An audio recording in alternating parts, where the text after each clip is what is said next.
आज हम पढ़ने वाले हैं माइक्रोसॉफ्ट एक्सेल के अंदर अटेंडेंस शीट कैसे बनाते हैं। इस शीट को बनाने के लिए सबसे पहले आपको यहाँ पे सिलेक्ट करने हैं स्टार्टिंग के 4 सेल। यहाँ पे अपन ये 4 सेल सेलेक्ट करें। इसको हम कर देंगे यहाँ से merge and centre. Merge and centre करने के बाद आप इसको यहाँ पे कर दोगे all border, centre, bold and size increase. मैं यहाँ पे डेमो के लिए एक मंथ का नियम लिख कर देखता हूँ। जैसे अपन ने लिखा जन, थोड़ा सा साइज इसका और बढ़ा देते हैं, तो मैं यहाँ पे इसको कर देता हूँ 20। साइज़ को 20 करने के बाद आपको इसको एक बार नीचे की तरफ ड्रैग करना है, तो यहाँ पे ऐसे 2 बन जाएंगे। इसके बाद हम यहाँ पर एक कॉलम को छोड़ देंगे और यहाँ पर सिलेक्ट करेंगे 5 कॉलम और उनके साथ 2 रो।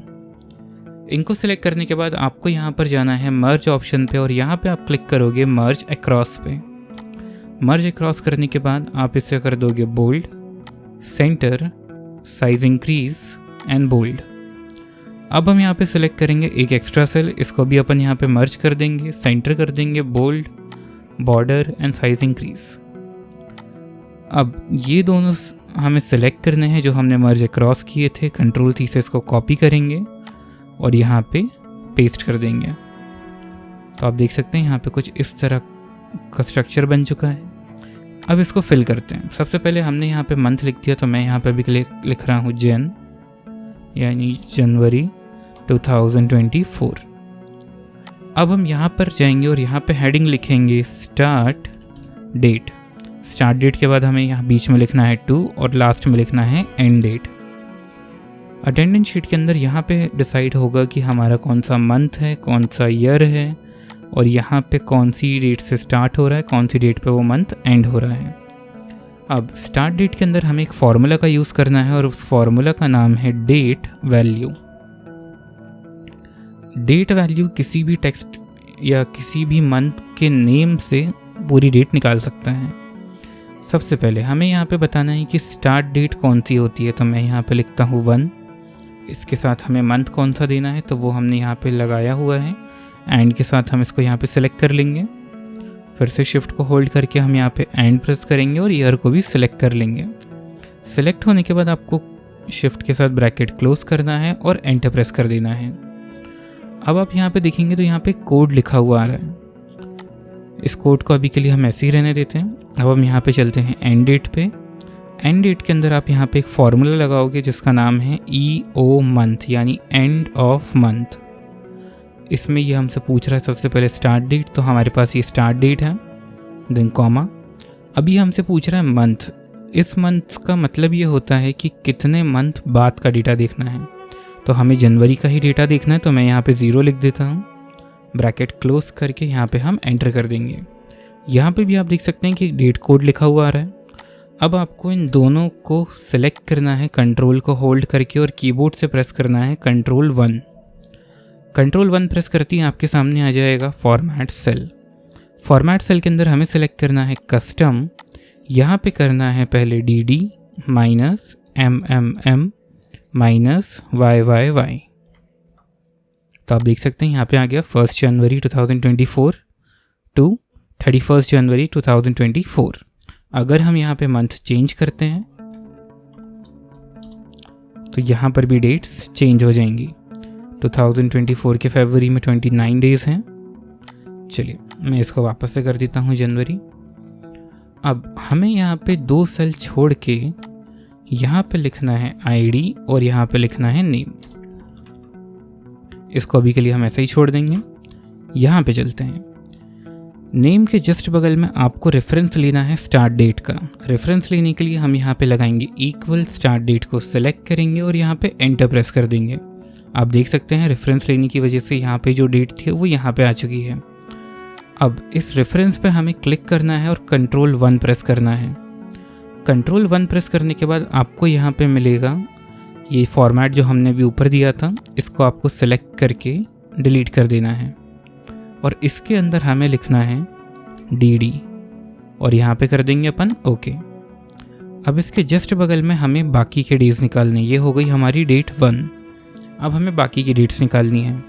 इसके लिए हमें एक छोटा सा फॉर्मूला यूज़ करना है इफ़ का। अगर आपने मेरी पुरानी वीडियो देखी है तो मैंने इफ़ को काफ़ी अच्छे से एक्सप्लेन किया है।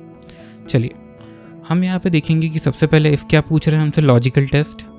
हमारा लॉजिकल टेस्ट ये होगा कि ये जो डेट है अगर ये छोटी होती है एंड डेट से, जैसे कि 1 जनवरी है तो ये 31 से तो छोटी होगी, हम इसको फिक्स कर देते हैं, कॉमा। अब ये पूछ रहा है कि अगर ऐसा हुआ तो क्या करना है। अगर ऐसा हुआ तो इसी डेट में एक डेट प्लस हो जाएगी, मतलब 1 से 2 हो जाएगा, कॉमा। अगर ऐसा नहीं होता है और ये वाली डेट 31 से आगे निकल जाती है तो 31 से आगे हो जाएगा 1 फरवरी। तो हम यहाँ पे लगा देंगे डबल इन्वर्टेड कि अगर नेक्स्ट मंथ चालू हो जाए तो हमें वो सेल खाली दिखे, यानी ब्लैंक दिखे। ब्रैकेट को क्लोज करके एंटर कर देंगे तो आपको यहाँ पे डेट कोड दिख रहा है। कंट्रोल 1 प्रेस करके कस्टम पे जाइए और यहाँ पे कर दीजिए DD। आप यहाँ पे देख सकते हैं यहाँ पे 2 आ गया है। अब इसको हम ड्रैग कर देंगे। ड्रैग करने के लिए आपको इसे होल्ड करना है और लेके जाना है 31 तक। ये देखिए 31 तक ये आ चुका है। अब हम सारी डेट्स को सिलेक्ट करेंगे और कीबोर्ड से एक शॉर्टकट प्रेस करेंगे ऑटो फिट का, जो कि है Alt+O+C+A। तो आप देख सकते हैं सारे कॉलम ऑटोमेटिकली फिट हो चुके हैं। अब इसके जस्ट ऊपर हमें यहाँ पर लगाना है इक्वल और इसमें लिखना है एक फॉर्मूला जिसका नाम है टेक्स्ट। टेक्स्ट किसी भी डेट में से उसका डे या उसका मंथ निकाल सकता है। सबसे पहले हम यहाँ पे देखेंगे तो ये पूछ रहा है वैल्यू में आपको सिलेक्ट करना है first date, comma. Format text के अंदर आपको देना है यहाँ पे डबल इन्वर्टेड DDD 3 बार, double inverted close and bracket close. तो आप यहाँ पे देख सकते हैं मंडे आ चुका है शॉर्ट फॉर्म में। हमें इसका ओरिएंटेशन चेंज करना है। अब ये लैंडस्केप है, मैं इसको पोर्ट्रेट करना चाहता हूँ। तो यहाँ पे हम जाएंगे ओरिएंटेशन और इसको कर देंगे रोटेट टेक्स्ट अप। तो आप देख सकते हैं ये ऊपर की तरफ हो चुका है। इसको भी अपन आगे की तरफ ड्रैग कर देंगे। ये परफेक्टली ड्रैग हो चुका है। अब यहाँ पर मैं कुछ आईडीज फिल कर देता हूँ और कुछ नेम लिख देता हूँ।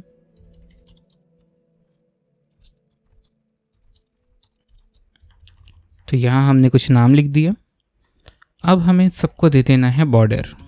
तो इसको अपन सिलेक्ट करेंगे, Alt+HBA से इसको बॉर्डर दे देंगे।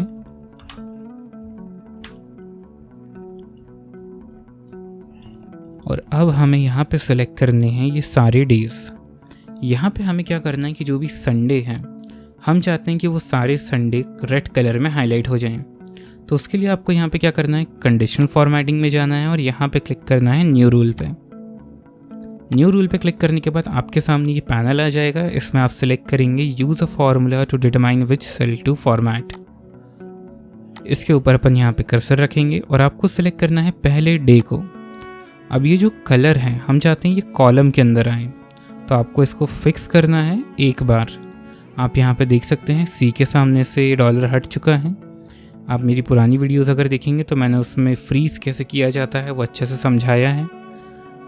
यहाँ पे हम एक बार इक्वल लगाएंगे और यहाँ पर लिख देंगे डबल इन्वर्टेड के अंदर SUN, जो कि संडे का शॉर्ट फॉर्म है और हमें उसी को हाईलाइट करना है। अब हम फॉर्मेट पे जाएंगे, यहाँ पे सिलेक्ट करेंगे रेड कलर, फॉन्ट में जाके कर देंगे बोल्ड, कलर कर देंगे वाइट। तो ये कुछ इस तरह दिखेगा। मैं इसको रेड की जगह पे मरून दे देता हूँ, रेड को ज़्यादा ही ब्राइट हो गया। तो ये देखिए कुछ इस तरह दिख रहा है। अगर हम यहाँ पे चल के मंथ को चेंज कर देते हैं तो ये भी साथ में चेंज हो जाएगा। वापस यहाँ पे चलते हैं, अपन ने दोबारा से यहाँ पे लिखा जनवरी। अब इसी के अंदर हमें कुछ और चीज़ें भी ऐड करनी है, तो इसके थोड़ा सा आगे आ जाएंगे। आपको यहाँ पे कुछ एरिया सेलेक्ट करना है इस तरह से 2 सेल का। इसको मर्ज करके आप कर दीजिए border, centre, bold, size increase. इसको अभी के लिए अपन थोड़ा सा ड्रैग कर देते हैं ऐसे रैंडमली, क्योंकि अपन को आगे कुछ चीज़ें बनानी है। सबसे पहले हमें यहाँ पे लिखना है प्रेजेंस, उसके बाद हमें यहाँ पे लिखना है एब्सेंस। एब्सेंस के बाद हम यहाँ पर लिखेंगे total days of month. Total days of month के बाद आपको यहाँ पर लिखना है total payable days. Total payable days लिखने के बाद हम यहाँ पर देंगे बेसिक सैलरी, फिर हम यहाँ पर देंगे पर डे इनकम। उसके बाद हमें यहाँ पर देना है HRA, DA, TA और उसके बाद PF के बाद हम यहाँ पर देंगे टोटल सैलरी और टोटल सैलरी के बाद लास्ट में हम यहाँ पर दे देंगे कैश इन हैंड। अब यहाँ पर हमें सबसे पहले लगाना है फॉर्मूला। पहले मैं इसको सेलेक्ट करके दे देता हूँ Alt HBA से बॉर्डर। अब हम यहाँ पे लगाएंगे, सबसे पहले आपको यहाँ पे एक फार्मूला लगाना है। फार्मूला का नाम है काउंट इफ में हम यहाँ पे सेलेक्ट करेंगे पूरी रेंज, क्योंकि हमें काउंट करना है कि ये पर्सन कितने दिन तक प्रेजेंस है। तो सबसे पहले अपन ने इसको सेलेक्ट करा है, यहाँ पे हम लगाएंगे कॉमा लगाने के बाद आप यहाँ पे लिखेंगे double inverted P double inverted bracket close and enter. तो आप देख सकते हैं ये 25% है। फिर हमें काउंट करना है एब्सेंस, तो आप यहाँ सेम फॉर्मूला लगाएंगे काउंट इफ।